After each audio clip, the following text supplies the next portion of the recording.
Two identical-looking pieces of iron react to the exact same physical stress in completely different ways.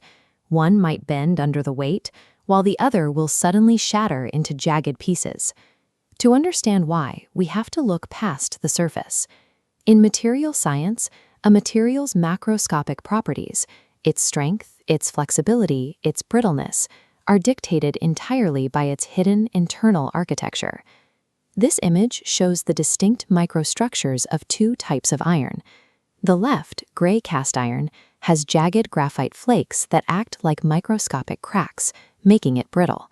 The right, ductile iron, forces graphite into spherical pockets, allowing it to bend without snapping. To engineer the bridges we drive on and the vehicles we pilot, we first need a reliable way to map this invisible, nanoscale landscape. But we cannot map this terrain with a standard laboratory microscope.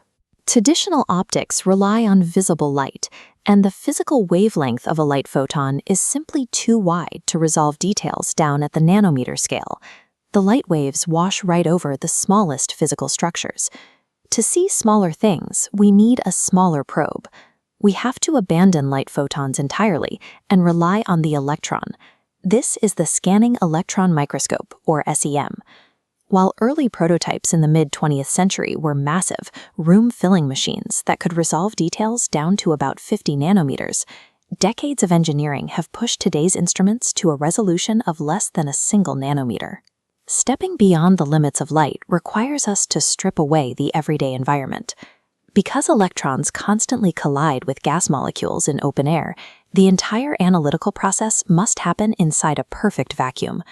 The journey starts at the very top of the microscope column, inside the electron gun. Its sole purpose is to generate a steady, intense stream of electrons. Older microscopes use thermionic guns, which essentially heat a piece of tungsten wire until it boils off a scattered cloud of electrons. Modern field emission guns take a different approach. They apply a massive electric field to a microscopically sharp tip, cleanly ripping electrons away in a concentrated, tightly packed beam. Once we have our beam, we have to focus it. Because electrons are charged particles, traditional curved glass lenses are entirely useless here. This diagram illustrates the physical workaround. Instead of glass, it uses electromagnetic solenoids. Running current through these coils generates intense magnetic fields that act as lenses, squeezing the charged particles and spiraling them downward into a precise focal point. The entire upper section of the instrument operates as a miniature particle accelerator, dedicated solely to generating, steering, and weaponizing a precisely focused beam of electrical energy before it strikes the sample. When that beam finally plows into the surface of our sample, it penetrates the outer crust, creating a microscopic zone of chaos. We call this teardrop-shaped area the interaction volume, and the collisions happening inside it produce several distinct data signals simultaneously. The first signal comes from secondary electrons. These are low-energy particles knocked loose from the very top layer of the material.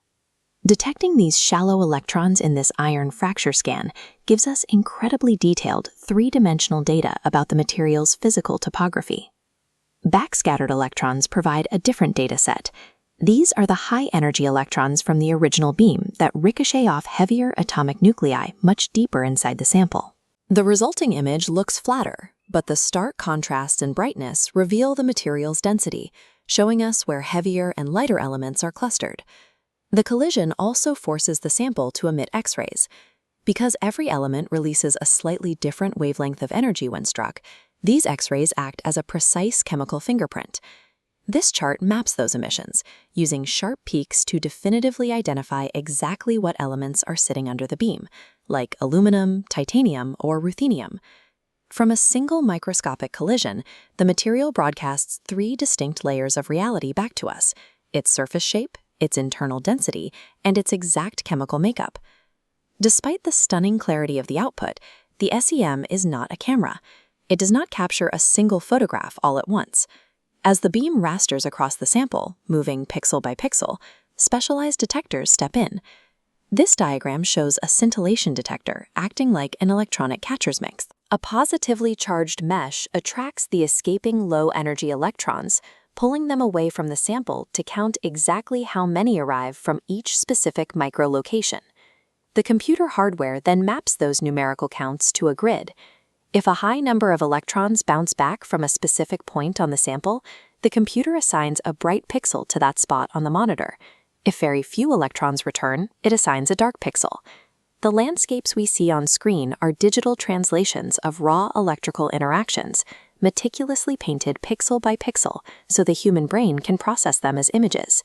When you combine the massive depth of field required to keep jagged surfaces in focus, magnification in the millions, and precise chemical data, you get something optical lenses simply cannot provide. This split-screen mapping illustrates the advantage perfectly. The solid visual topography on the left aligns exactly with the scattered elemental data on the right, fusing shape and chemistry into one clear picture.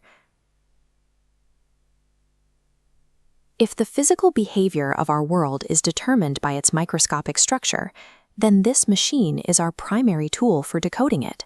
By abandoning visible light and learning to map our environment with high-energy electricity, we can examine the nanoscale architecture that holds the physical universe together.